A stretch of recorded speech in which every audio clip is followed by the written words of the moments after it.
Hello sir, ఇప్పుడు పొద్దుగాల నన్ను 11:30కు అరెస్ట్ చేసిండ్రు. 11:30కు అరెస్ట్ చేసి సీఎం ఇంటికాడ ఒక ఎక్స్క్యూజ్ను పోస్కో ఎక్స్క్యూజ్ను అరెస్ట్ చేయమని మేము అడగని పోతే సీఎం ఇంట్లో ఉన్నాడేమో అని డౌట్ ఉంది మాకని మీడియాని అందరినీ తీసుకొని అక్కడికి పోయినాం. అక్కడ మనం అరెస్ట్ చేసిండు. నన్ను తీసుకొచ్చి జూబ్లీ పోలీస్ స్టేషన్లో పెట్టిండు. 11:40కి వెళ్ళి పెట్టిండ్రు. ఇప్పటిదాకా ఒక ఛాయ్ ఇవ్వలే, వాళ్ళకి నీళ్ళు మా ఫ్రెండ్స్ తెచ్చిచ్చిండ్రు. ఒక అన్నం భోజనం కూడా ఆఫర్ చేయలే. సరే అక్కడ అవన్నీ నాకు తర్వాత ప్రోటోకాల్స్. ఇప్పుడు 6 అయిపోయింది. మీకు ఏసీపీ గారికి ఫోన్ చేస్తే ఇప్పుడే వదిలేస్తారు, మాట్లాడతారని చెప్పిండ్రు. మళ్ళీ ఫోన్ చేస్తే లేపుతలేరు. ఇక లోకల్ అడిగితే నా డీటెయిల్స్ తీసుకుంటే ఇప్పటిదాకా వదలలే.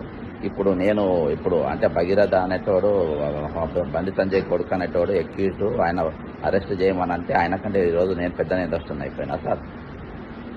ఈరోజు నేను పెద్ద నేరస్తుని అయిపోయినా. ఒక పని చేయండి, ఇక ఎందుకు సార్ నేను అడిగినందుకు హోంమంత్రి కొడుకును అరెస్ట్ చేయమంటే అడుగుతావా? కాబట్టి పెద్ద నేరం అని చెప్పి నన్ను తీసుకుపోయి కాల్చి చంపండి, జైల్లో పెట్టండి.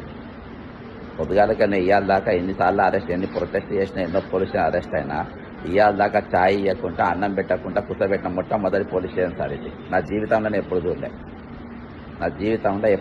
వాళ్ళు అడిగితే శ్రవణ్ కుమార్ రెడ్డి ఎస్ఐ అంట. అవన్నీ అడగనికి లేదు, మేము ఇవ్వనికి లేవని అంటుండు. శ్రవణ్ కుమార్ రెడ్డి ఎస్ఐ అంట, అడగనికి లేదని అంటుండు ఆయన.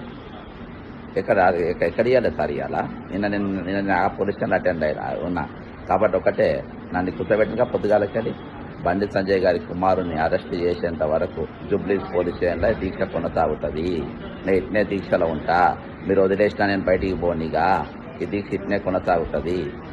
బాజాబ్తా చెప్తున్నా, మీరు వదిలేసినా నేను బయటికి పోను. వాళ్ళ కొడుకుని ఇచ్చారు. ఒకవేళ దానికంటే పెద్ద నేరస్తున్నా నేనే అనుకుంటే నా మీద కేసులు పెట్టి మీరు బాజాబ్తా తీసుకుపోయి నన్ను చెంచల్గూడ జైల్లో పెట్టుకోండి, లేకుంటే చెర్లపల్లి జైల్లో పెట్టుకోండి, అవసరమైతే మీరు కాల్చి చంపుకోండి, ఊరేసుకోండి. ప్రశ్నించడమే నేరం అయితే, అంతే కదా సార్.